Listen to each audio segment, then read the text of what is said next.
Hey YouTube, I have a really cool haul video for you today. Pretty cool because I'm going to show you a haul of things that I paid for and also tell you how I get inventory for free and what you need to be doing to get free inventory also. If you're not already subscribed here, please consider subscribing. I promise you'll find loads of great content. Promise me one thing. If you learn one thing from today's video, you'll hit that subscribe button. You promise? Promise. If I teach you one thing, you'll hit the subscribe button. All right, good. Good. Turn notifications on if you don't want to miss. I am uploading pretty well daily right now. And over on my Instagram, which I'll link below in the description of this video, I am constantly showing my Polo items that sold for really good profit, things that I might not have even picked up, but I decided to, and they sold really, really well. So without further ado, let me get into the haul. The first thing that I want to show you is the bag that was in the thumbnail. It is so beautiful. This is a carpeted bag, you guys. Now, if you don't know, these vintage carpet bags, and it very much feels like a piece of carpet. Typically they are floral. This one caught my eye because it's an animal print, and these are a lot more rare. When you're looking at vintage bags, look for brass hardware. You're going to be able to tell brass from like the cheap plastic stuff today. The leather doesn't have to be leather on these vintage bags to really sell for good money. I also want you checking out the inside of the bags. Check for any type of like a musty smell. You can get that out. You can stuff a bag with newspaper, charcoal. You can rub it down with vinegar. There are ways to get a musty smell. This one doesn't have a musty smell. And then also check the zippers. Check that zippers work, and check the brands of the zippers. The more vintage items that you sell, you're going to become more and more familiar with vintage zipper brands. This one is Serval, S-E-R-V-A-L. So there are lots of different brands that you'll start to see, and you can recognize the fonts even of just being vintage. But I thought this bag was awesome. I picked this up and I paid $4 for this bag. So on the higher end of what I typically pick up, but I'm excited to see, like, I anticipate this bag going for over $100. If you want to follow along and see how much I actually end up selling this bag for, absolutely follow me on Instagram, because I will post when this bag sells, which I anticipate it to be shortly after listing it. I will post over there exactly how much I got from this bag. I mean, look how big this bag is. Okay, next item up, I found a Carhartt, and it is a vintage Carhartt. Really cool jacket here. Now, one thing I want to stress about this, see, this is Union made, vintage Carhartt. I paid $7 for this. I typically never pay that. You guys know I'm like $5 or less unless an item is fantastic. And I got pulled into the Polo hype. I got pulled in. I don't know that this jacket is going to go for much more than what, I mean, I could have bought jackets for $4 that probably would sell for the same amount of money. Tell me if you think that I'm wrong, but when I ran comps on this, I just don't think that it's going to sell for, I don't know, it was pulling like $40 or $50 or something. That's a great profit, but there were coats there for $4 that I could have sold for that. So tell me if I'm wrong. Tell me if you think that I need to auction this, if you know, if there's something better that I need to be doing. These are the numbers that I ran. See where it says, oh, it's backwards. It's always backwards. I'm sorry, guys. I'm going to fix that. But it says J80, black, large down here at the bottom. So that's what I typed in, was J80. And it just didn't seem like they were, like, it's not like $100, $200 coat. So don't forget that not everyone has access to the same things you do. So when one item is like blowing up in the reseller community, it may be because they don't always see those things. I live in Southeast Missouri. Carhartt is everywhere. Everybody deer hunts. Everyone works outside. We have loads of working men in this area, and Carhartt, you can see it all the time. So when I found that one, and I found that it was vintage, and I see it all over the internet right now in people's bolos on Instagram and on YouTube, I got so excited and I paid $7, and I don't know if I should have. So comment below and tell me what you think about that. Okay. Also, I'm going to stick with a few more pieces of clothing. They had half off their men's clothes, and I wasn't going to buy any. I wasn't going to buy much in this thrift store at all. And then she brought out some more, and this caught my eye from across the store. You see the beautiful floral print here. Very, very 70s. I don't think that it is 70s. Kind of a papery tag. Wrangler, large. The pearl buttons on this have a W inside of them. And I've sold lots of pearl snap Wrangler. Those are keywords that you want to use. And I've never seen the the rope W like that. So I really like this item. Anticipate I should be able to get around $30 for it. Being half off, I paid $2.25 for this because they're typically $4.50 for men's items that are marked in red. This is exciting. Tell me what keywords that you would use for an item like this. So I found this brand new with tags, Polo Ralph Lauren. The tags are $245, guys. Extra large, so great size. It's not a jacket because it's only like a half button shirt here, but it's almost thick enough to be a jacket. It is wool. Can you see the pattern down there? Ducks would definitely be a keyword, but what would you call this? Would you call it a pullover? Would you call it a work shirt? I wanted to say like work jacket or shirt jacket, but it only buttons to here, so it's not truly a jacket. I tried typing in some of these numbers, so just tell me what exactly would you call this item. But a $245 price tag, and since it was men's half off and it's marked in red, it was $2.25. How fantastic. I'm excited to see how that one sells. These were hanging in the men's clothes, but the jeans weren't half off and they're women's. So I will pick up vintage Levi's all day, every day. They had loads of Levi's over there, like a ton of them. This is what I look for personally. And I know a lot of people that sell Levi's that are outside of the realm of what I'm going to describe here. But for me personally, I really like to pick up red tag. I want to see a paper tag. I have a lot of unlisted clothing inventory. I have things that are given to me sometimes. I do not get excited about like silky tags or anything like that. I want it to be truly vintage. I've shown in another video how you can tell that an item, a Levi's item is authentic. It says 512 there. And then if I turn on the back of the zipper, that's also going to say 512. Well, you can use that number to help date jeans as well. Levi's jeans that are a 500 or below are typically made in America. So as soon as you see like a 600, 689, that factory code, it's going to be a factory that is overseas. So I like made in America, 100% cotton, paper tag, red tab Levi's, and orange tab, and you know, all the other tabs. Like they don't have to be red tab, but these are my favorite to sell. These will sell for at least $30, and I paid $4, I think, for these. These are cool. These are men's jeans, and these are in a big size too, but not so large that it's going to have a difficult time selling. I think they'll sell quickly. It's a 38-34. Are you ready for these? Super cool vintage. Like I had these jeans, obviously for girls, when I was in high school. Look at these. The belt loop embroidered tag there. Really, really cool carpenter style. I have sold in the carpenter, the hammer loop over here, I have sold women's for around $30, but since these are a larger size and they're men's, Tommy Hilfiger carpenter, and they're in very good condition. The hems are in good condition. I'm gonna aim closer to like $50 or $60 for these. If you think that I should shoot for more, let me know. I'll definitely be running comps, but I'm excited about these, in a really good color too. Again, the size is 34, 38. Is that what it said? 38, 34. All right. This brand I want you guys to keep a lookout for. When I was looking through the men's shirts, somebody had dropped off a lot of like pretty expensive dress shirt.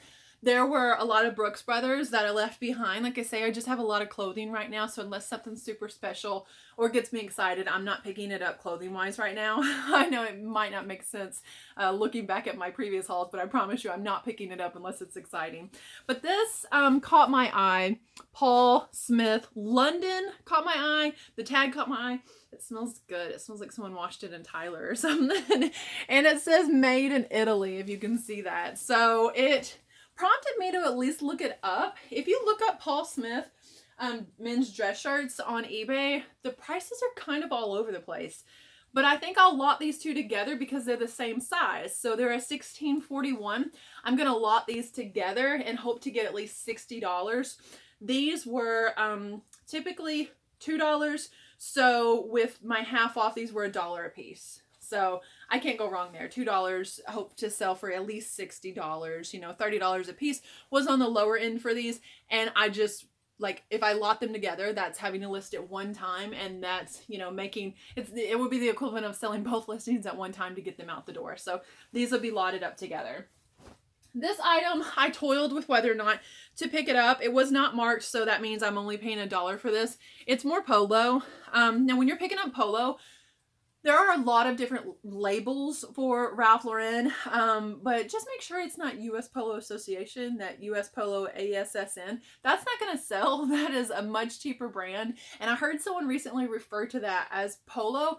And I just wanted to put that out there, that that's one of the brands that can seem a little bit deceiving. So this is a men's long sleeve polo with the crest. That would be your keyword if you see this crest, crested chest. This is super, super soft. I'm hoping, you know, around $25, $30 for this. It is a men's large. So again, a good size. I stay away from men's small. I have a 14-year-old son that's already out of a men's small. So I just feel like there's probably not a whole lot of people shopping for that category, especially used clothes begin to run small depending on how long they've been washed. I just don't feel like a lot of people are going to be shopping for a men's small. That's not to say I won't pick it up.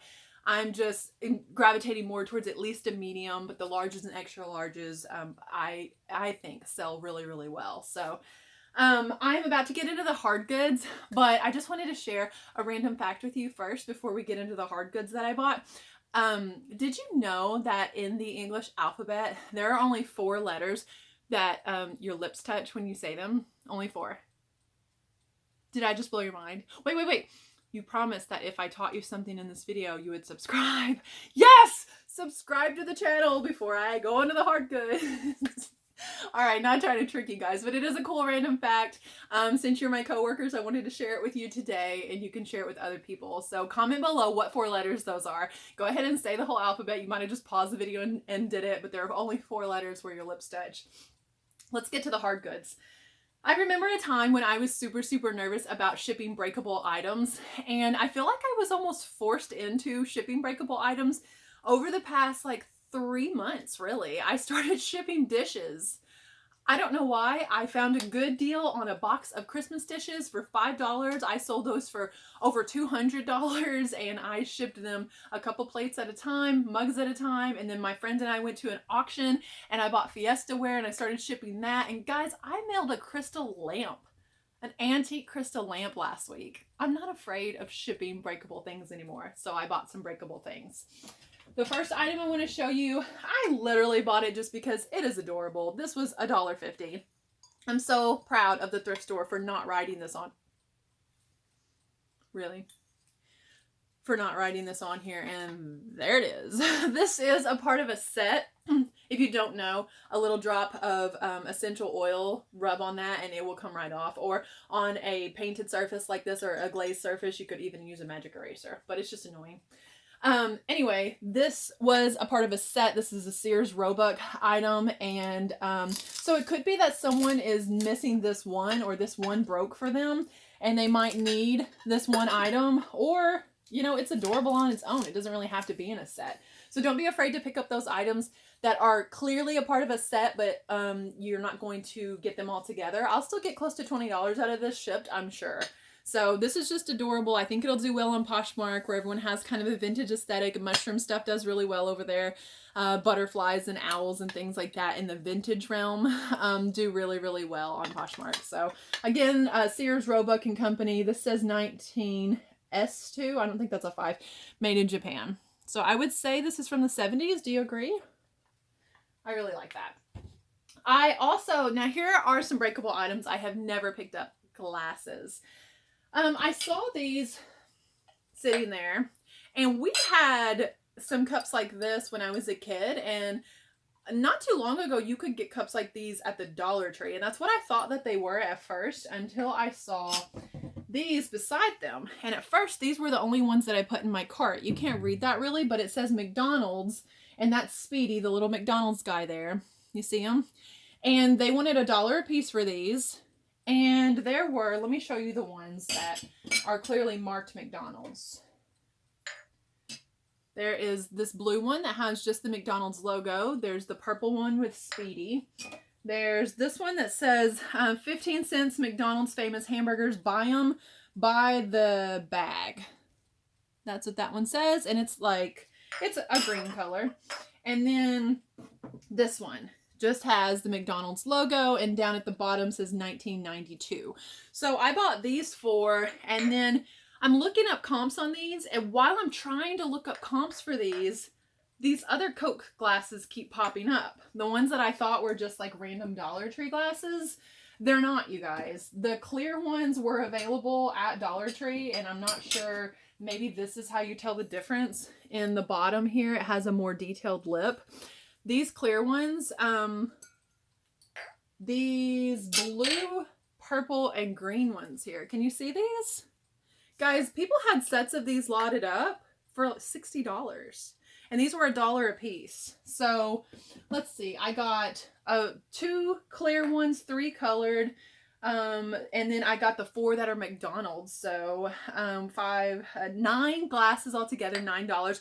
I am trying to decide, and maybe you guys can help me decide, whether or not I do the ones that are clearly marked McDonald's advertising and then these ones separately, just to avoid too big of a box, too many breakables all at once, and try to get the most money.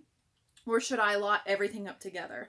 But if I can even get $40 a set of them, $80 for my $9 investment, it's pretty much right in line with what I aim for. I try to do 10 times my money as a list price, you know, pre cost of goods and fees and things like that. So that's right in line. I was kind of surprised. So don't sleep on those Coke shaped glasses and even the little cans. And I know for a fact, just a few years ago, Dollar Tree was selling those little cans. I'm not saying that you can go buy the Dollar Tree ones and sell them. I just, when I see them, I thought they were the Dollar Tree ones, but McDonald's ran a promo and those cups are highly collectible. Another thing that I looked up recently, and I posted about this on my Instagram, I found a little glass ashtray, and while I was looking up comps for that glass ashtray, I don't think that's around, I found McDonald's glass ashtrays that are amber colored. Guys, they go for $300 plus.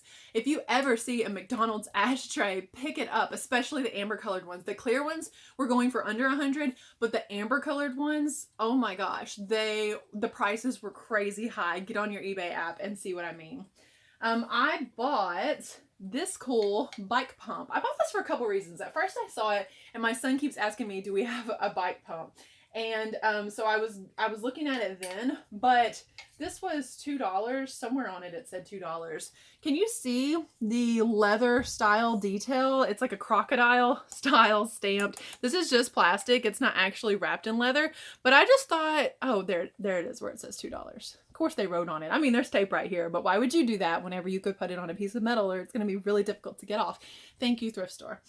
This thing needs a little bit of work, but look up vintage bike pumps. There's one brand in particular. I'm not going to tell you. I want you to do some of this research, okay? There's one brand in particular that, again, will go for hundreds of dollars. So when you see a bike pump, like, pick it up. This is going to be at least 20 bucks. So $2 into 20 still fits my business model. Everyone's model is different. Your model may be to double your money, to make 5 times your money. Your model may be 20 times your money. I aim at picking up things that I'm going to be able to list for 10 times what I paid for them. Okay. This really cool cup was turned this way so I could see immediately that it was Starbucks.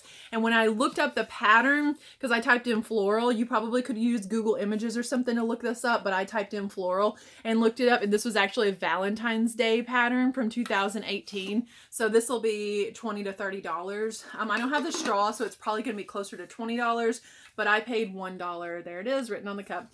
I paid $1 for this. So that's a really good return on investment for me, because that's, 20 times your money. This is so cool. This is the last thing I picked up at the thrift store, and then I'm going to be describing to you guys how to get free inventory. Look at this. If you wouldn't pick this up, I don't even know if we can be friends. Look at this guy. This brand on this clock is Hero. It says Hero here, and there's Chinese characters, and then there's Chinese characters down here, and it says Nanking. I hope I'm pronouncing that right. Nanking, China. So this is beautiful vintage clock. There are only 2 of these currently listed on eBay. One is at $88 and one is like $138. I paid $2.50 for this one. Do they write things at your thrift store? Tell me if they write those. Comment that. Anyway, I paid $2.50 for this guy. There are some other Hero clocks that actually they have comps for, and they're around like $40. But this one is just, I mean, he's almost creepy. He's so cool. This bunny pulling a carrot here. So I don't know if I should just stay high with the other two that are listed, if I should wait and see if they sell, if I should, you know, like list it cheaper. I don't want to drive the market down on these, but I kind of wondered if the two that are listed are overreaching, since the brand seemed to be around like $40-$50. So I'm not sure exactly how I'll list this, but I know it'll be more than the $2.50 I paid. Okay. Free inventory. How do you get free inventory? I want to show you a few things that I got for free, and I'm going to tell you how I got those for free. This first item, these came to me from a friend who was clearing out her house. Now, she cleared out her house and she cleared out a lot of stuff, and not all of it was stuff that I could sell, but it's kind of one of those things. Take everything, like help me out, take everything, drop off what you're not going to use. And I know tons of charities that can use things like that. But this is something that a lot of people might have looked right by. Don't walk by magazines like this. This is not something I typically would have paid for in the thrift store, but I have sold a few lots of the magazines that she gave me for like $10, $12 and more, which to me, that's just great. I mean, that's absolutely free money in exchange for helping her to haul off the items that she was done clearing out, and I got some free inventory. So that may be one way when you know that your friends are clearing things out and you know that they're going to be dropping them off. I don't know that I would have felt comfortable stepping in and saying, can I go through it first? But since she offered, I think that's great. So another way that you can get free inventory, I have this super dusty little Shark charger. I made the mistake of buying a Shark cordless vacuum, trying to save money and not buy a Dyson. And I have the Dyson now, and I never should have spent $100 on this Shark piece of junk. And so when it broke, I was really upset because it was $100. So what I've been doing is parting out the vacuum. Basically just took it apart. Someone's going to pay, you know, for just this charger because maybe just their charger quit working, or they lost it in a move or something like that. So a broken item can still be sold. Sell the components that do still work. The filter still works. The handle still works. There are so many components to a vacuum other than just the motor that doesn't work. So I'm going to part this vacuum out, and I am going to aim at making as close to my $100 back as I can. Again, if you follow along on my Instagram, I will update and tell you how close I get to making that $100 off of my broken vacuum that I was so mad about. So that's one way to get free inventory. When something breaks, consider, how can I piece this out and sell the pieces? Another item I have here, some friends of mine were moving, and she knows that I resell, and she gave me these. She collects Fiesta, and she gave me these bowls. She said, I don't want these particular ones. She collects it, but I don't know actually why she didn't want these, but she didn't. And at the time was when I was really still nervous about shipping breakable things, and I left some breakable things that were really cool that she was giving away, and I was just like, I'm too afraid to ship breakable. But the comps were so good, you guys, that I could hardly tell her no. So if your friends are moving, maybe offer to take some of the things that they don't want to take to their new home. Your friends want to see you succeed in your business, and there's 4 of these all together, really pretty. Your friends want to see you succeed, and they're going to be more willing to help than what you think. So when your friends are moving, when your friends are clearing out their space. And then my husband, for those of you that don't know, my husband is one of those hardworking men in our area, and he's an electrician. And he took down this vintage light out of a house, and the lady said, will you please haul off that light after you put up the new one? I don't care what you do with it. And so I said, bring me that light. This light is going to sell between $60 and $80 on eBay, and it was absolutely free after he did the work. So it's almost like getting paid twice. He got paid for doing the work and hanging the light, and I get paid from selling her old light. She did not want, this is absolutely beautiful. So that was one way. Maybe if you know someone that works in an industry such as that it could be a lot of different things. I mean, gosh, I've seen people even sell locally used tires. So, I mean, if you know someone in an industry that is constantly updating and upgrading things for people, maybe a car stereo, lots of different things. Maybe you can get your hands on the items that they are taking off of these people, because when have you ever had an item upgraded and then people just leave the trash? Technically, or I mean not technically, but typically the technician is taking those items. So that's one way that you could score free inventory. And then last but not least on free inventory, broken cell phones. This particular phone, my son you can see that it shattered. My son knocked this out of my hands and it just shattered a couple years ago. And maybe your friends or family, how often do they tell you, oh my gosh, I broke my phone?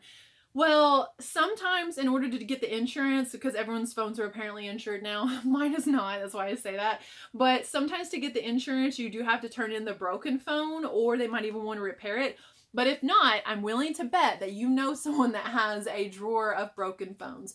You could put out an ad on Facebook, I buy broken phones, and offer people, or you could just ask your friends and family, hey, do you have any broken phones? I want to see if I can flip some broken phones. If you're starting your business out, you know, this may not be worth it to you if you are so advanced in your reselling that you're making 6 figures a year. If you're just starting out, or if you want to start your reselling business, these ways of getting free inventory could be exactly what you need to free you up enough financially to at least jumpstart your reselling and free yourself from your day job and the financial obligations that you have there. So I just wanted to tell you guys how to get some free inventory. I hope that you have learned something in this video more than the fact that there are only 4 letters in the English alphabet when your lips touch. But again, comment below what those letters were. And if you learned something really beneficial, let me know. Head to my Instagram. I'm having a great time interacting over there with people. I've really been enjoying putting out daily content for you guys. I want to know the types of things that you would like to see videos about, so definitely let me know. I'll get this video uploaded today. Today is Sunday, and I can't wait for you guys to watch it and be motivated to conquer your week next week. God bless you guys, and remember, treat your business like your business.